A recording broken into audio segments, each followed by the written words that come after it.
SSLC ಪರೀಕ್ಷೆ ಬರೆಯುತ್ತಿರುವಂತಹ ಮಕ್ಕಳಿಗೆ ರಾಜ್ಯ ಸರ್ಕಾರ ಹಾಗೂ ಶಿಕ್ಷಣ ಇಲಾಖೆಯ ಕಡೆಯಿಂದ ಒಂದು ಗುಡ್ ನ್ಯೂಸ್ ಸಿಕ್ಕಿದೆ. ಇವತ್ತು ಮಾರ್ಚ್ 27, ಮಾರ್ಚ್ 31ನೇ ತಾರೀಕು ಹಿಂದಿ ಪರೀಕ್ಷೆ ಇದೆ.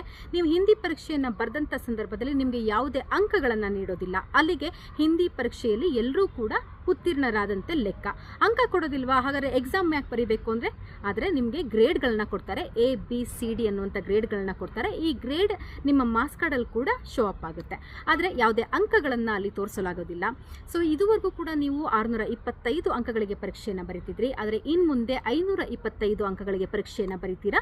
525 ಅಂಕಗಳಿಗೆ ಮಾತ್ರ ನಿಮ್ಮ ರಿಸಲ್ಟ್ ಬರುತ್ತೆ. ಜೊತೆಗೆ ಶೇಕಡಾಂಶವನ್ನು ಕೂಡ 525 ಅಂಕಗಳಿಗೆ ಕೂಡ ಕೌಂಟ್ ಮಾಡಲಾಗುತ್ತೆ.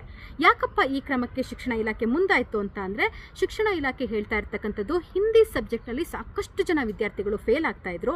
ಆ ಮೂಲಕವಾಗಿ ಅವರು ಶಿಕ್ಷಣದಿಂದ ವಂಚಿತರಾಗ್ತಿದ್ರು.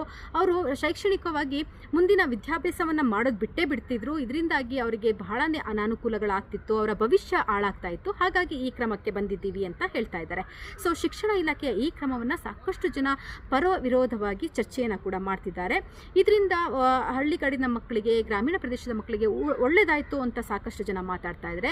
ಮತ್ತೊಂದಷ್ಟು ಜನ ಮಾತಾಡ್ತಾ ಇರ್ತಕ್ಕಂಥದ್ದು, ಭಾಷೆ ಕಲಿಯುವಂತಹ ಅವಕಾಶವನ್ನು ಮಕ್ಕಳು ಕಳ್ಕೊಂಡ್ರು, ಇದರಿಂದ ಅವರ ಅವಕಾಶಗಳನ್ನು ಸಾಕಷ್ಟು ಜನ ವಂಚಿತರಾದರು ಅನ್ನುವಂತಹ ಒಂದಷ್ಟು ವಿರೋಧ ಚರ್ಚೆಗಳು ಕೂಡ ನಡೀತಾ ಇದೆ. ಹಾಗಾದರೆ ಇದರಿಂದ ಅನುಕೂಲ ಆಯ್ತಾ, ಅನಾನುಕೂಲ ಆಯ್ತಾ? ನಿಮ್ಮ ಅಭಿಪ್ರಾಯ